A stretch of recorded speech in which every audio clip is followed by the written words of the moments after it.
خب ما همین فهمه افیر قطعی هم مرده که هم قطع تلفن قطع پایواز که استریم هم میدانی چی هست استریم؟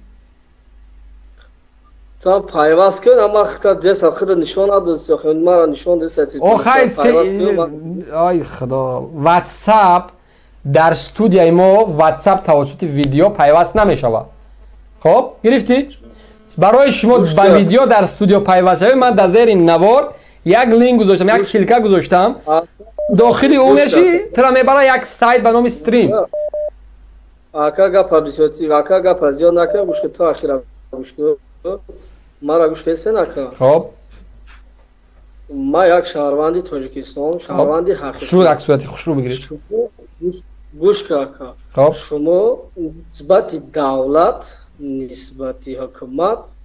خیلی گپ‌های دغلانه گپ نزنیم. ما پیروان پیشوای ملتیم پیشوای معظم ملت. این مرد در سال 91 92 چقدر جان خیچ دریغ نداشته دولت آباد کردگی. این در پشت شما هیچ وقت دولت خیلی گپ نزنید. من شخص ما خودم نسبت لوبای گروه قطعی ما گپ میزنم لوبای قطعی گپ میزنم نسبت پیشوای ملت ما نسبت دولت ما تینجا آباد آرام ایتاری هر گپوی قبل گپ نزنید. یکمش دیومش که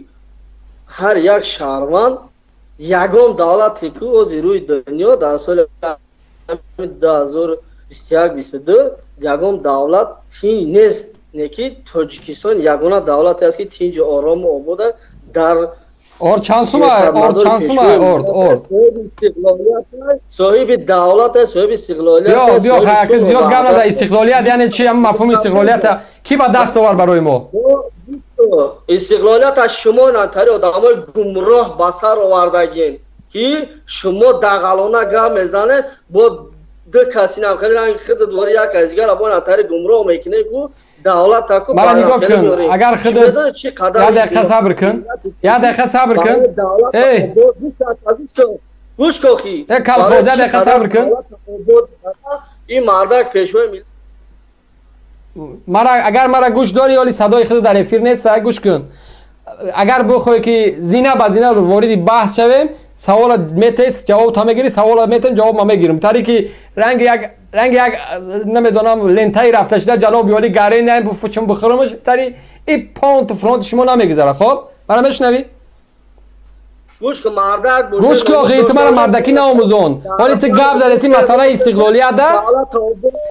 تو مسئله استقلالیت گپ زدی اینجا سوال ده مسئله استقلالیت مرا گوش کن گوش گای مرا ما همه گپاش مرا گوش کردیم گوش نمیکنم تا چه فهمیدی گوشت نمیکنم تو مرا نه وجدان بگو نه ناموس بگو گوشت نمیکنم چه فهمیدی یا طبعا دولت آباد که دولت بسازه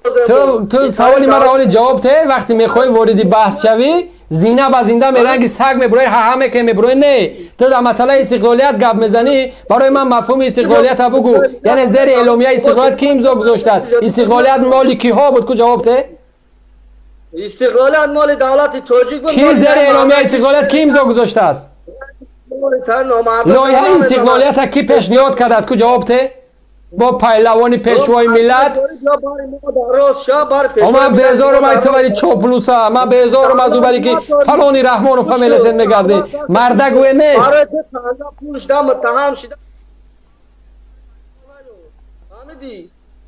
بعد برای دو تنگا پوش ده دولت تبایگان نیو دولت این خلق ملتی ما مثل شما گمراه نیست که ای پیش شما بخیزن دولت صاحب استقلال خچا وایران کنه ما یک بار سال 91 92 شتاش خورده هیچ وقت مردم ما دیگر کار نمیکنه فهمیدی ما در میدان چه قدر دولت آباد زیباترین چی بیا دوشنبه را تماشا کن ای دبی از اون شیدگی خشو شیدگی تو ای دوشنبه بعد تاجیکستان فقط دوشنبه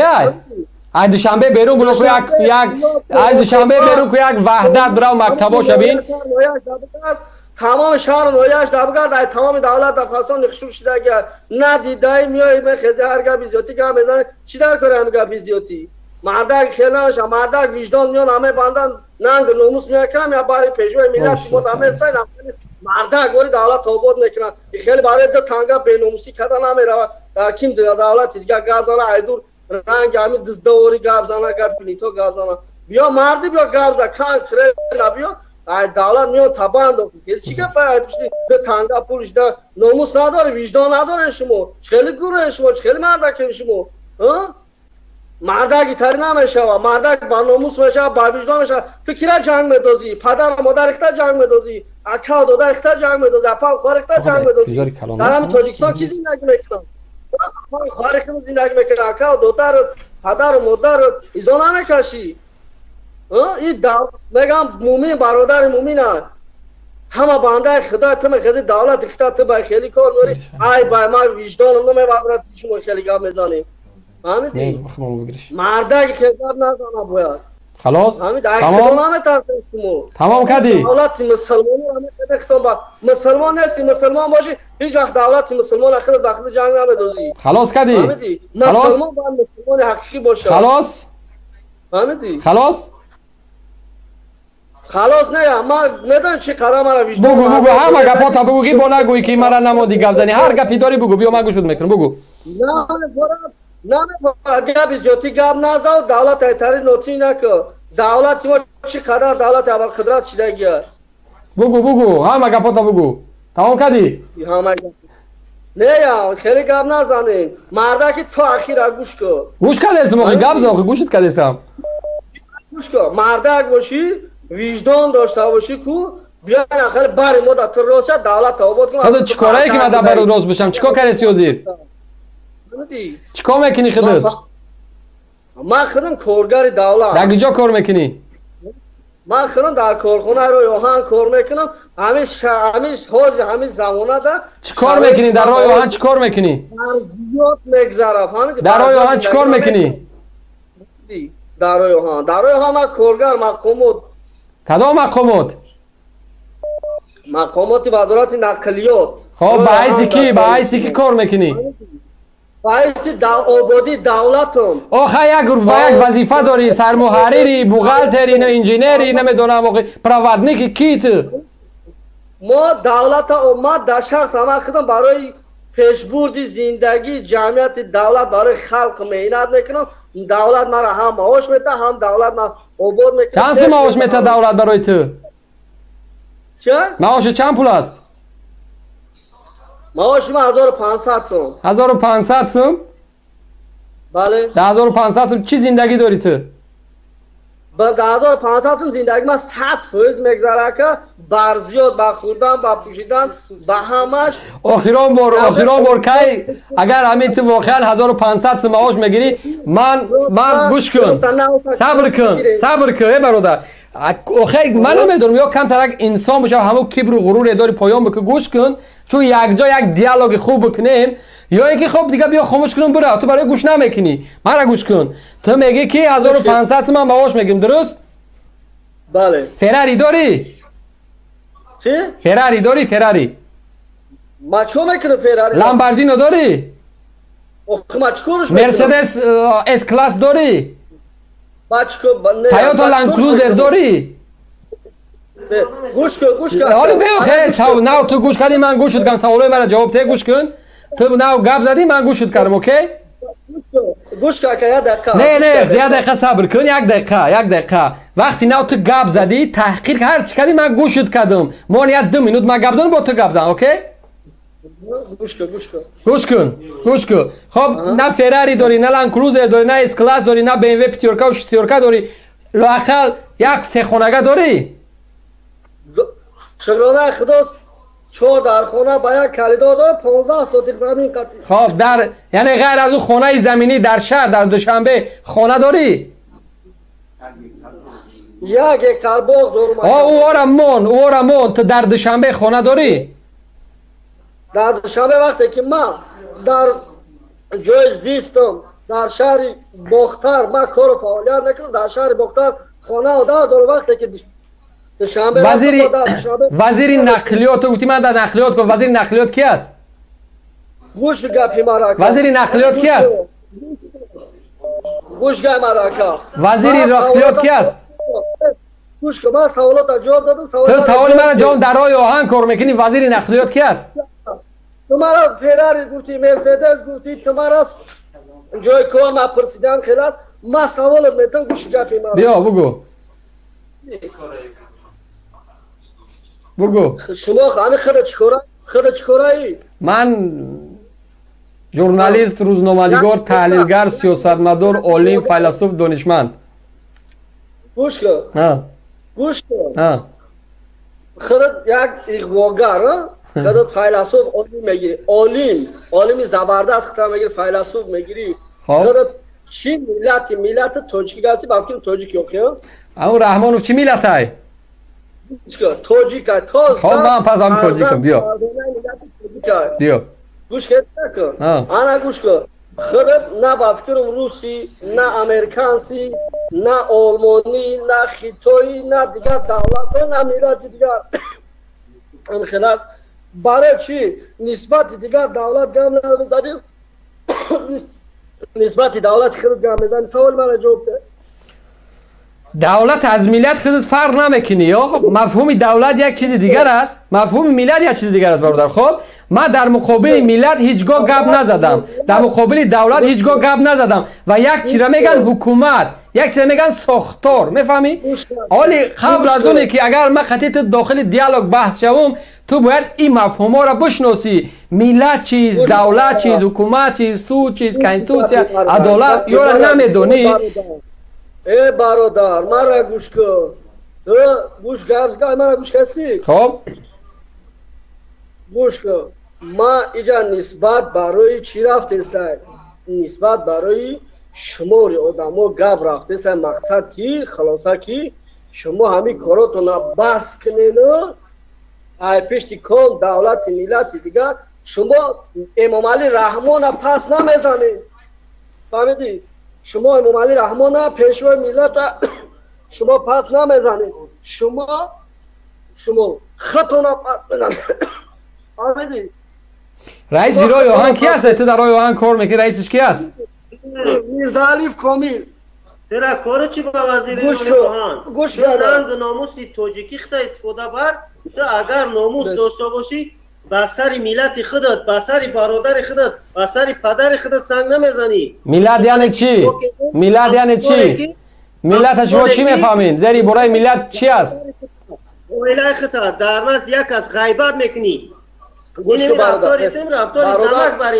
که برادر شما دولت ملت خلق تاجیک امام علی رحمان پیشوای ملت شما پس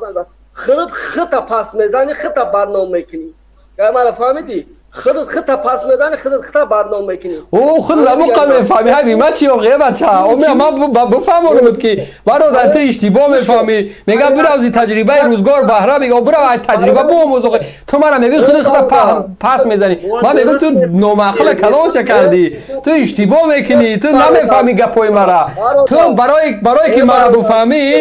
که مرا بفهمی باید خیلی کارهای را بکنی با یک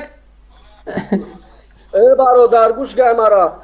هر یک شخص اگر خچه حرمت نکنه در نزد پدر مادر خودش قدر نداره تو خطا حرمت نمیکنی خطا قدر نمیکنی خطا پس میزنی در دیگر دولت قدر نداری یعنی نمیدانی راستا برای دو سمپلش دختا به قدر کردی آخیران بار که از تاجیکستان بیرون بر آمده بودی تاجیکستان من ای تاجیکستان شکرانه الله من یگان دولت نرفتم برای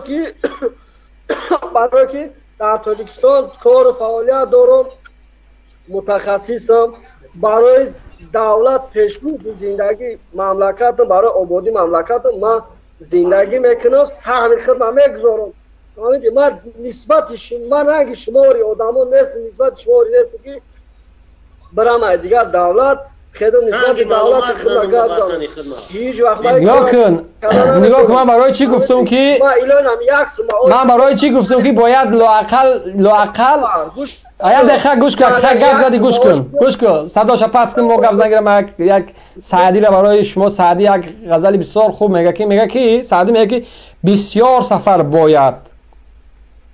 کرد تا پخته شود خامه یعنی باید سفر کرد نه باید یک لااقل از تاجیکستان باید برآمد زندگی را باید دید باید آموخت میگه بسیار سفر باید کرد تا پخته شود خامه صوفی نشود صافت تا در نکشد جامه یعنی آخه از تاجیکستان من خدا شگل نبول آمدم وطن تنجای برای چی نبر اومدی؟ نمیخوای انطالیا برای؟ نمیخوای استانبول برای؟ نمیخوای دبی برای تماشا؟ چرا بچهای رئیس و وزیر میروند در برج خلیفه زندگی میکنن؟ پول پیسه دارن، از تاجیکستان بیرون و وطن دوست نمیدارن بیرون میروند. میدارن نه؟ برای چی میروند دبی؟ برای چی میروند امارات؟ برای چی میروند انطالیا؟ برای چی میروند انقره؟ برای چی میروند ازمیر؟ برای چی میروند نمیدونم بریتانیا و انگلیس و کانادا و فرانسه و برای چی میرن؟ برای کی تا پخته شود خامه. سفر کردن، هجرت کردن به کشورهای پیشرفته فهمش انسان بیدار میکنه، دیدگاه انسان بیدار میکنه، انسان کمی در زندگی پیش میروه. و انا این بدبختی که شما دارین که من متخصصم، اگر تو پول میداشتی، اگر زندگی خوب میداشتی، اگر دولت برات معاش خوب میداد که برای خودت، برای زن و بچت، برای فرزندت خوب میشد، چیکار میکردی بچم؟ یک سال در یک ماهی که شما اورلاب دارین، یعنی استراحت دارین، رخصتی دارین، میرفتی دبی، از برج خلیفه استفاده میبردی، از همو بردباری هایی که در دبی زندگی شیخ عرب هم میبینی که در لامبورگینی و در نمیدونم همو گرانترین ماشین هایی که زمانوی است میگردن هوس میکردی، میگویی منم انسانم، من باید بیام همین زندگی را داشته باشم. ولی متاسفانه از همو خر و از همو عربا و از همو 07 سویتسکی و از همو لااقل از هم پسترین ماشین آلمانی اوپل که بالا نمیری زندگی را ندیدی، نمیتونی خطی من بحث کنی. من میخوام نمیدونم در فراری بگردم، خب ولی معاشی که در تاجیکستان است برای من نمیتیه. چه کار باید بکنم؟ باید غصب کنم؟ باید غارت بکنم؟ چرا برای رحمان و برای فرزندان رئیسا و وزیرا فراری امکانیت دارن، لامبورگینی، نمیدونم بنتلی، نمیدونم اس کلاس، خب هزارها نمودی ماشینا دا امکانیت دارن، بوستانسرا دارن. من میخوام هم در قشلاق خانه داشته باشم در دهات و هم در شهر خانه داشته باشم، ولی دولت معاش دولت برای من نمیشه. و چرا بچهای رئیس و وزیر دارن؟ و خاطری که اونها میدزدن، اونها غارت میکنن، پس معاش خوب بود است که اونها میکردن، چرا من بیچاره نمیکردم؟ خب من میخوام که در یک منطقه نه یک بای و صد کم بغل باشه، نه توی فقیری 1500 معاش داری یاد نداری که آخران بار کی $1000 در کاستوم خریدگی، کاستوم سامان، کاستوم رستم، کاستوم تایر ظاهر $10,000 است، یاد نداری، نمیتونی، میفهمی؟ نمیخوای که کاستوم تنت $1000 باشه، نمیخوای ساعتی دستت از همون ساعتهای قیمتترین باشه که $1000 باشه، نمیخوای در سلام برای سرت شونه بکنی، پرچاسکا بکنی، راحت بکنی، اما همسرت بینه بگه مردک من ماشاءالله خوشرو بوده است، نه که همون دوخی 5 سمه و شامپونی 3 سمه و از همون کارتوشکا قرضی مگزین، از همون قرضی آرد زندگی داری. ما پهلوان پیشوای ملت گلنیم. خاک تو سرتان خطیان پیشواتان. خب بیا بفرما. برادر بله گوش میکنم. گوش کن، الان که گفت تازه ما گوش کردم. گوش کن، الان خودت میگی فراری و او ماشینای مرسدس خدا مردکو را داده شد، او شونشا و شیر مادر شد در حلال، وزیر نقلیات های میکنه، وزیر روی آهن های میکنه، سر وزیر های میکنه، خدا داده شد، خدا ایده با دولت شونه باز زیاد کنه، در ذاتا در دولت تینج آرام با مهنت حلال خود شونه رنگ شماری در دیگر پشت دیگر دولت در پشت دیگر آدم میلت نمیفروشه. یعنی خدا بستا که یه دقیقه صبر کن، یه دقیقه. یعنی خدا برای یک گروه میتیه، برای یک گروه دیگر نمیتیه، یعنی که برای یک گروه ظلم میکنه. همین است، همین عدالت پروردگار همین است. گوش کن. آخه برای چی خلق رفته دیگر دولت ها گرفته؟ چی من نمیده در تاجیکستان فراری های که؟ برای چی 2 میلیون در روسیه هست؟ چرا در تاجیکستان نیستن؟ برای چی بیناموسی تا برادر 2 میلیون هم بیناموس هست؟ 2 میلیون هم بیناموس هست؟ وجدان نداری، میانی کاری نداری، همین سرگوری لقیگری کده میره دیگر دولت گاه میزنی. 2 میلیون تاجیک که در روسیه از اونها هم وجدان ندارن، اونها هم بیناموس هستن.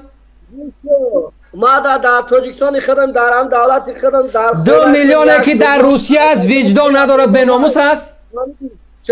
گرانه میکنم که در دولت تینج آرام آباد زندگی میکنم.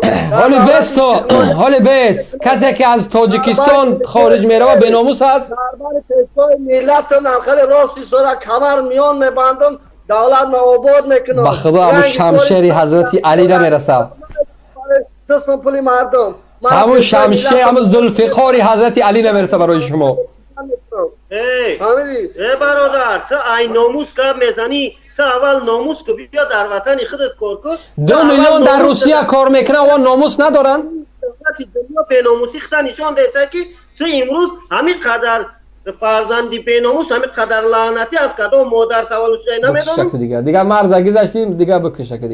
دیگه ما اگر چنده که خواب گفتم گوش تون کنم پدر سگای مادر لعنتا را که خواب راکل عقل دارین ولی دهانتون مثل همون توالت اوچه زکه است